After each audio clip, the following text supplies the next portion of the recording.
when somebody has really high self-confidence, there's a humbleness to them, there's a self-awareness to them, there's a vulnerability to them, there's a clarity to them, and there's a courage that they have. And all of those things really help you be the most authentic and the best version of you can be. Y'all, today's show is so good.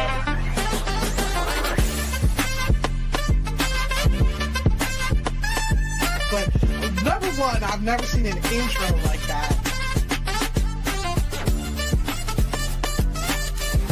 It is my hope and desire that not only will episode 30 still be fun, but episode 300 will be even more fun. You were made for something great, so go and be awesome.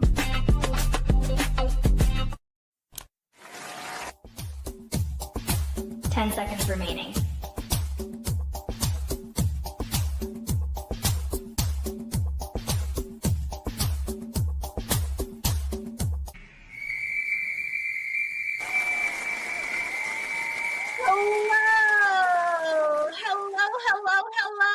And welcome to the show.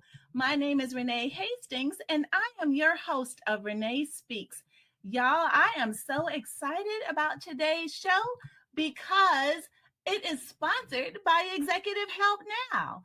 At Executive Help Now, we're all about simplifying your business so you can focus on what really matters, from streamlining operations and managing administrative tasks to producing podcast shows and keeping everything organized.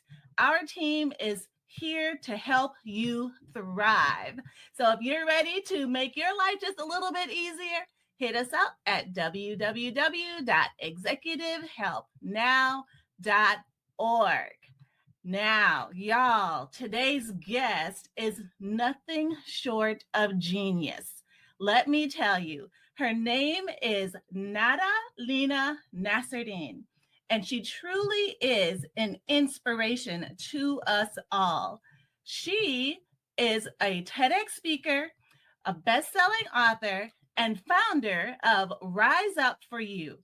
With her Rise Power Up method, she's helped over 100,000 people in 50 countries grow through soft skills and leadership development. Her company has worked with Fortune 5 corporations, global tech firms, and schools, and she's spoken on major stages, including Google and TEDx. Nada has also been featured on Apple TV, Bloomberg, and Amazon Prime, and received the OC Sheriff's Award for her work with at-risk youth. Y'all, put your hands together for Lena Nasserdeen.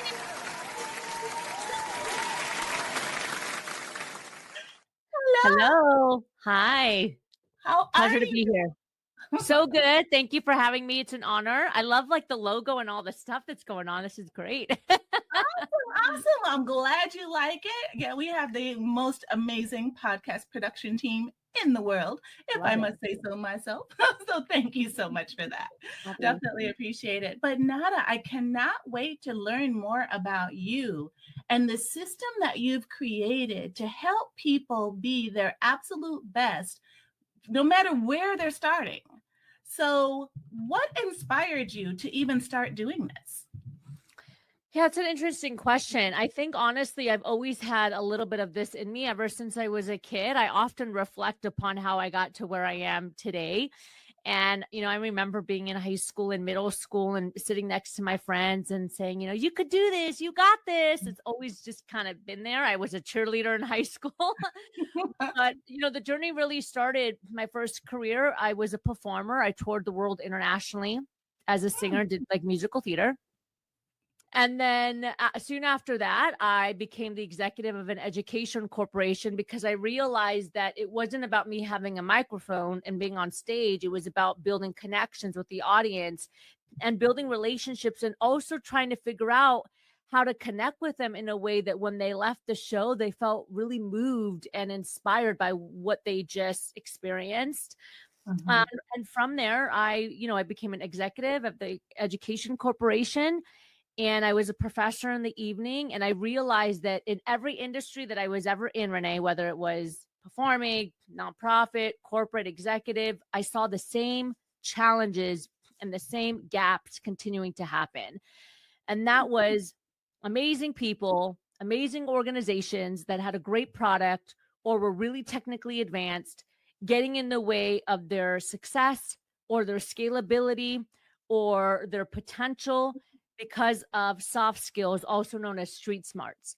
So, Mm. the skills that make up 85% of your success that nobody really teaches you: having self confidence, how to build relationships, being a leader, understanding how to communicate with influence, leading with emotional and social intelligence, all the things that really take you to the next level and make you the top 10%. Many individuals struggled with, and it wasted a lot of time, money, and energy, not only from a company perspective, but also in individual lives. Wow. Wow. I think that is so intriguing to know that really, no matter where you are in the world, the same issues Same are things. evident no matter how you were brought up, no matter what your culture is, no matter what your economic status, no Yep. matter all the things. Everyone can use some help in this area. Yeah. That's what it sounds Yeah. like you're saying. 100%. And so people always ask us, like, oh, who's the client to rise it for you? And we truly say everyone. I know that's like not a marketing thing that people recommend, but the reality is that every organization is made up of people. And most people that I know, they want to grow, they want to build success, they want to be the best that they can be, but they go get another degree. And they don't realize that it's not the degree that's going to help them get there, right? It's the confidence, the influence, the ability to build relationships. And Yeah. it's really us helping organizations and individuals understand that the thing that they need, it's not another technical thing, it's a self thing, right? The soft skills, the success skills, the power skills, the street smarts, that's the game changer that really helps you build the life that you're proud of on every level. Yes, absolutely. And I could not agree with you more. And partly because of the how we've been inundated with so much artificial intelligence lately. And there's so many studies that say because of AI, people are having a harder time thinking for themselves, a harder time building relationships with one another, and just a harder, even though it has some great aspects to it. And I mean, I'm all for AI, don't get me wrong, but it really is taking its toll on those human relationships and on our own ability to communicate and to develop our own even vocabulary, Yeah. even if we get so tied to and bound to having someone else do the work for us. So, Yes. I think artificial intelligence is a beautiful thing. And I think if we're not careful, those that are not enhancing their soft skills are going to get in trouble. And those that are already cultivating their soft skills are going to become even more successful. Because what's going to happen is those that understand the importance of critical thinking and emotional intelligence, they're going to use AI as a way to elevate and scale and grow, not as a way to think. that's And those that are right. struggling with emotional intelligence or maybe that haven't learned the soft skills, they're going to start to use AI as its own brain. And that's where we're going to get into trouble. And so we always talk about the beauty of artificial intelligence, but cultivating it along with these soft skills, and that's where the beauty is, that's where the power will be. And I really encourage people to continue to grow those soft skills at the same time they grow the technical and the AI skills, because that's what's going to keep them competitive when jobs are starting to shut down because a robot took over. Right. Oh man, that'll preach. I'm Yeah. telling you, that's good stuff right there. So we definitely need to continue enhancing our own soft skills, no matter where we are in times of technology and artificial intelligence. The bottom line is people are humans and they want to interact with humans, and Yes. people who interact with other humans want to know that they're being understood and Yeah. that they're relatable. That's why I'm so grateful for you and what you do to help people continue to enhance that part of themselves. Thank you. Yeah. Yes, absolutely. So in your own words then, what does being you mean in the context of personal growth and development and leadership? That's a really good question. And when you ask me that, the thing that I think of being you is having an unwavering self confidence. Now, let me Mm, break that down for you because oftentimes confidence becomes this buzzword that's misunderstood and it's redefined over time. But like, I want to take it back to the core of what it really means. When somebody has really high self confidence, there's a humbleness to them, there's a self awareness to them, there's a vulnerability to them, there's a clarity to them, and there's a courage that they have. And mm, all of those things really help you be the most authentic and the best version of you can be. Because think about this, most of the time, when an individual is not themselves, or they're not tapping into their power, or they're not authentic, it's because of the thoughts that they have up here that typically are from other people. Well, what if yes. they don't like me? What if they get mad at me if I say no? If I don't do A, B, C, and D, what are they going to think about me? And so we start to make all these decisions and have behaviors based off of the opinions of everybody else, which really isn't authentic to who we are. And so Right. self confidence is really that first step. We teach four major soft skills: self confidence, emotional intelligence, transformational leadership, and influential communication. Each one of those soft skills has its own robust programming and blueprint. You can see the two of the books on the back. But Mhm. we start with self confidence because everything starts there. And most people don't realize that when they're not showing up as their best, when they're behaving a certain way, when they're not leading with authenticity or compassion, when they're struggling with boundaries, it's typically because of self confidence and a lack of. Mhm. Oh, that's so true. Because as you're speaking, I'm thinking there's some people who I've come across in the past, and you could tell that they have really been beat up in life, and their self-esteem is just on the ground. They're almost like will let anybody talk to them any kind of way, not speak up for themselves, not defend themselves, and they're just walk around almost with a cloud over them. And it's because of how they have been treated in the past. That's just one person that I'm thinking of. And so when you meet a person like that who may come into your program, what is the first thing you say to that person to help them start to build confidence? So the first thing that we say to them is let's build your life mission statement. So just like every organization, for example, they have a mission statement of how they want to live their company or how they want to grow their company and how they want to serve. It's really important when we're building self-confidence that we can get to the person and ask the person, like, what's your life mission statement and what are your values? And I don't want you to do it with any lens of self-doubt or negativity, because oftentimes when you ask somebody, like, well, how much money do you want to make? Or what's your life mission statement? They start to create and then they talk themselves out of it. Well, I don't know. That's too much money. I don't know if I could actually do that.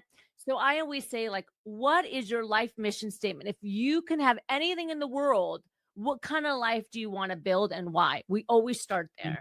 Mm. Wow, that's so good. And that even, I think, allows them an opportunity and a space to dream. I've found that a lot of people who lack self-esteem don't allow themselves to dream and imagine for themselves what could be. Like for them to put themselves in the same place of something that they secretly desire, like and making it a reality, Yeah. they just don't go together. You know what I mean? So sometimes that can be a real struggle. Well, when you get knocked down over and over again, the possibilities in your mind become smaller and smaller, and your lens of the world becomes very insular. And so you start to believe this narrative that keeps you shackled. I always use the analogy of the elephant. I don't know if you know this, but like overseas, sometimes in Thailand and areas where elephants are with tourism, they Mhm. will put a baby elephant in shackles and chains. So when the baby elephant is like trying to move, it can't because it's stuck by the chain, right? And Mhm. then as the elephant gets older, they actually remove the chains and the shackles, but the elephant doesn't go anywhere because they still think that they're chained down, even though they're not, right? Mhm. And it's the same for us as individuals, is that oftentimes we get taught these beliefs, or people push or project things onto us. They knock us down, whether it's parents, teachers, lovers, leaders, whatever it is. And then multiple people do that because hurt people hurt, and most of us are hurt, unfortunately. And then we start to build this narrative of, well, if Bobby Jane said I'm not enough, and then Lucas said I'm not enough, and then James said I'm not enough, well, then I must not really be enough, not recognizing that all three of those people also didn't feel enough. And so they were pushing their belief onto you. That's right. That's right. And so I think we have to, further to what you were saying earlier, we have to not let other people's stuff become our stuff, Yep. and shield and protect ourselves from that. Because if we are going to be that person that we dream of that we can be, we have to get our own mind right first, is what I hear you saying. And part of 100%. that includes watching who we hang around with, who we allow into our space, what we allow them to speak into us, and that sort of thing. And to surround themselves with more people like you and your program and your organization, to help them recognize, number one, their own self-worth and their own values that they stand for, and to continue to feed more and more of that. And then they ultimately will become not only a leader, but a confident leader. Yes. Like, And I always say one of the 5 C's to building confidence is building your personal counsel. So you nailed it, Renee. Just like, again, I always relate it back to companies. Great organizations have board of directors, right? Nonprofits have boards. So mhm, as an individual, I think it's really important to have your own personal counsel of the people that want to see you succeed, the people that you admire, the people that have been where you want to go, that want to uplift you. Because the reality is that not everybody wants you to succeed, right? The reality is that many individuals, 83% of individuals say that self-confidence is their number one challenge. So if you don't have self-confidence within, how are you going to give it to somebody else? Usually we take it away from somebody else, right? Because we want them to feel small like we feel small. And so as an individual, it's super important that you surround yourself with people that are going somewhere in a direction that you admire. 100%. That is so true. And I could not agree more how important community is, and how important it is to surround yourself with other people who are like-minded. It is when you surround yourself with like-minded people that you are able to not only reinforce what you already know and believe, but you can also edify yourself while you're edifying somebody else. While you're edifying somebody else, your own internal confidence becomes stronger, and your own intestinal fortitude for what you're able to withstand and how you're able to deliver just builds that character and what you need to continue to be successful on this journey that we're on. Yeah, absolutely. And so all the things, but really self-confidence, I would say for anybody that's listening, if you want to be an entrepreneur and elevate your company, if you want to be an executive that's growing the company culture, if you want to be a leader that starts building up your team and coaching and mentoring them, you've got to start with self-confidence, because most individuals are behaving based off of their beliefs, and most individuals have beliefs that are limiting them and sabotaging them. That's right. That is so true. Thus, the importance of be mindful of who you keep around you.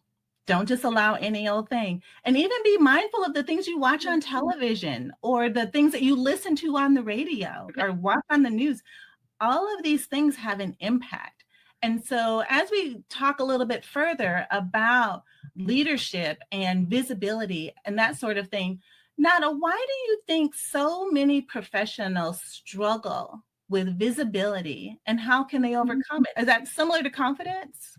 It is, because I always say you want to be seen, you want to be heard, and you want to be relevant, right? Be seen, be heard, be relevant. Confidence is a piece of it. Mhm. The other piece of it is influential communication, right? Mm. And that's why Mhm. these soft skills, the four that we teach, self-confidence, emotional intelligence, leadership, and influential communication, are so important, because they help you be seen, be heard, and be relevant. Confidence Yes. is the first step, because if you're not willing to put yourself out there, and if you're not able to self-promote in a kind and loving way, why would anybody else do it, right? Right. So, like, from a corporate perspective, I've worked in corporate, and I'm also a business owner, right? And I have a team of about 20. And I always tell my team this, and I tell clients this: if you don't come to me and say that you want a promotion and fight for it, like explain why you should get it, I will never go to you and promote you, even though you deserve it, because very few business owners think that way. Very few business owners think, you know what, they're doing an amazing job, I'm going to give them an extra $50 to $60,000, unless there's space in the chain of command where, like, that role needs to be filled. Does that make sense? Which happens, right? I had the spot of a vice president, a team member, they grew into that spot, obviously they got a promotion. But if the chain of command is full, right, and everything's going well, it's very rare that someone's going to go up to a team member and say, you're doing a standout job, you're going to get a $10,000 raise.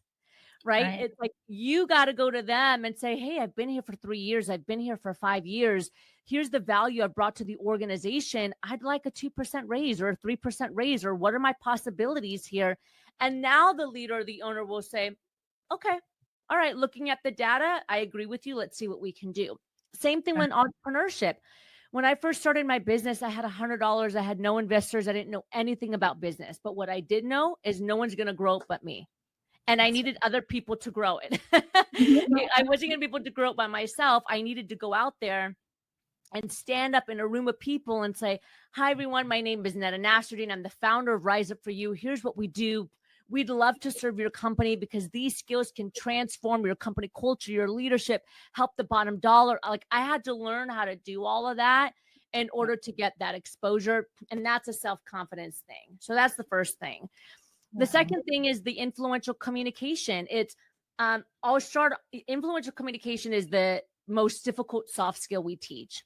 It's typically for the executives or the entrepreneurs that are having high stake conversations that have to do with investments, clients, growing your company, boards, lobbying, that kind of stuff. It's the hardest skill. But the most digestible piece I can give you is most people don't show up the part. It's like, you want the job promotion, you want to grow the business, you want to get clients, but you show up with your hair a mess. You don't put yourself together. You're staring at the floor. Your energy is not inviting. And people make judgments of you within the 10th of a second. They look at you and decide if they want to work with you before you even open your mouth and speak. And so many people get that wrong, right? I know you don't get it wrong, because look how you put this podcast, look at your background, look how you put yourself together. The second I got on this podcast, before you jumped on, Renee, I already knew. I was like, she knows how to show up. And that's part of your success, right? Right? Yeah. So that's so important. And I think a lot of people forget that. And I was actually listening to a podcast by Kevin O'Leary, The Diary of a CEO from Shark Tank. I just listened to this podcast a couple of days ago, and he said the same thing. They asked him, when the person comes into Shark Tank, like, when do you know if they're going to be good? And he says, I know before they even open their mouth, when they're standing on the circle and they have 2 minutes before the cameraman says go. I can tell by how they're dressed. I can tell if they're looking at the floor. I can tell if their posture is up.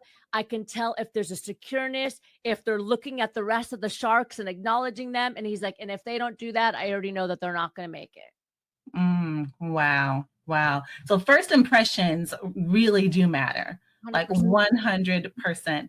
Now that you shared a little bit about your early days, just super quick, if there was one person that you could go back and say had the most influence on who you are today, who would that be?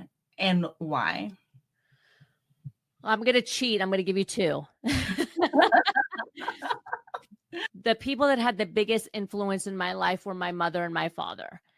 They were by far the most exceptional parents and human beings that have come into my life. God blessed me when he gave me them as parents when I was born into, to their arms. Both of my parents passed away by the time I was 31. Both of my parents have never seen me as an entrepreneur building Rise Up For You. This came out of the loss of them because of how exceptional they were. And they have had the most influence on me, starting with self-confidence. My parents taught my brothers and I, by the way, my brothers and I are all the same. We're all driven. We all love life. We're all kind and we care about ourselves and making an impact in the world. And that's all the work of my parents. They taught us at a very young age to love ourselves, even when we didn't have money, even when my mom was scraping pennies. That didn't define who we were as kids. And she made sure to tell us that. And then there were days where we had a lot of money, and that also didn't define who you were. So my parents just did a bang up job of helping us build the soft skills at a young age. We didn't know they were soft skills until now that we're older. Right. They didn't know they had a name. No. It's like we're just doing life. We're just living our best life. It's like, oh wait, there's a name for that. Yeah. That is so awesome. Well, I'm so happy for you that you got to have that kind of upbringing and that kind of support as you were, and that kind of example to follow as you were growing and building and laying the foundation for what is now your own truly successful empire. So tell us, Nada, what makes the Rise Power Up method so effective in helping leaders grow? Okay, you're going to have to rein me in a little bit because I'm, I get excited about talking about this.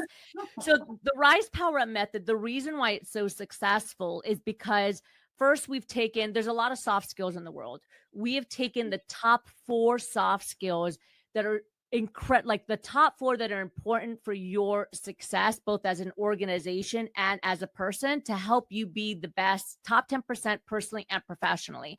There's a lot of soft skills. One of them is critical thinking, time management.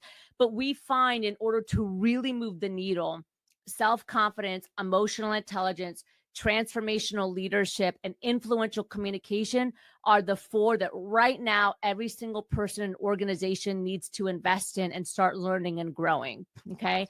But on top of that, it's more than just the concepts. The reason why our Power Up method is so successful is because we have built a whole toolbox of strategies and simulations to actually build those skills. So many times organizations similar to ours in the same industry, with the coaching and the training industry, the learning industry, it's conceptual. They share concepts with you, right? So like right now, this podcast is a conversation, but it's also concepts. So people are hearing us and they're like, okay, I get that. But there's a difference between understanding something and then executing on something. And so our Rise Power Up method has proven strategies and blueprints that we've built internally that actually get the individual and the company to execute upon. And then they start building the muscle. And the most important part is that they build the muscle in high intensity and high stress situations. That's the true test of soft skills is, can I have self-confidence when I'm in a room of people that are more successful than me? And now it's my turn to say my name and what I do. Can I be composed and can I speak up and be seen, be heard, and be relevant? What I talked about earlier. When a leader or a team member says something that triggers me and gets me all fired up, can I remain composed and graceful and kind and professional and assertive all at the same time without getting stressed out and overstimulated and then saying something that I regret? So that's the true test. And all our Rise Power Up method, with all of our research and all of our experiences in our education, we've been able to build these 4 skills that not only are conceptually moving the needle for individuals, but from an execution standpoint, really helping people take action. We have a 95% repeat client rate, 95%. So Wow. 95% of our clients, both individually and corporations, and we've worked with everything from Fortune 5 to local nonprofits, 95% of the companies come back and say, we got to keep doing this, because they're not only seeing the results from a qualitative perspective, like the culture's getting better, the leaders are communicating better, they're starting to solve their own problems, they're coaching and mentoring their team, but they're also seeing it from an ROI perspective financially. There's less employee turnover, there's more engagement, there's less HR problems, and it really, really moves the needle both personally and, again, professionally. Wow, that deserves a hand clap. Oh my gosh, Nada, that is so fantastic. Impact that you are having, not only in the business community, but just on individuals personally. Thank you. That is so fantastic. And it just gives me chill bumps. Thank you. To know that there's an organization, a company out here like yours with a proven method that really, really works. So I'm so excited for you and so grateful to have you on our show. In closing, what's one truth about leadership and success that you wish more people embraced? This literally just came to me when you were talking. I think I'm realizing more and more and more, you have to be obsessed with seeing other people be successful. Oh, Like, that's good. our company is successful because our team and myself, we are obsessed with helping people be their best, right? Yeah. We are obsessed with figuring out, like, how do people build a life that they're proud of? How do people build organizations that they're proud of, that are making an impact in the world? And we are obsessed. We're obsessed with it. If something doesn't work, we're like, why isn't it working? How do we solve it? What can we do better? Because at the end of the day, this is not about me. This is not about you. This is not about one person. This is a collective effort to make an impact in the world with the skills that are going to create positive change moving forward. Right. Oh, I love that. So be obsessed with other people's success. Yeah. And then you will, I think it's a given that when you're not looking for, like, money, even as an example, if you're not looking for the money, but you're just looking to make an impact in somebody's life and to have some sort of positive influence in their life, the money just comes. Right. It's like they just kind of go together. You don't have to look for it. You don't have to strive for it. 100%. But when you are your authentic self and you truly care and you are genuinely concerned about being the absolute best so that they can be their absolute best, then all the other things that you're looking It'll all for come in. all fall into place. 100%. I love it. I love it. So where can listeners connect with you, Nada, and stay in touch, sign up for your programs? Thank you. Give us all the things. Thank you. Yeah. So you can go, the company is Rise Up For You. And so you can go to riseupforyou.com. That, everything about who we are and what we do is there. Thank you, team. Nice. So amazing. Yeah, and then absolutely. also on social media, it's the same, Rise Up For You. Everything's Rise Up For You, YouTube, LinkedIn, Instagram. That's predominantly where we hang out. And then if you go to riseupforyou.com, we have a ton of free resources. So if you click the free resource button at the top, there's a confidence quiz you can take for free, an emotional intelligence quiz you could take. There's a confidence masterclass where I break down the 5 C's of building confidence. All of it is completely free, complimentary. So we encourage you to do that. And then I'd love to connect with you personally. You can find me at Lena Nasserdeen. I do my own social media and I hang out on Instagram or LinkedIn. So if you send me a message, I will respond to you. It will not be a team member or an AI bot. Awesome, awesome, awesome. I loved this episode. This show has truly just filled my spirit with all the warm fuzzies inside that there, no matter what condition we're in, if we have a need to develop our soft skills, there's hope for us. There is absolute hope. And so, Nada, thank you so much for what you do. You were made for something great. So go and be awesome. Thank you.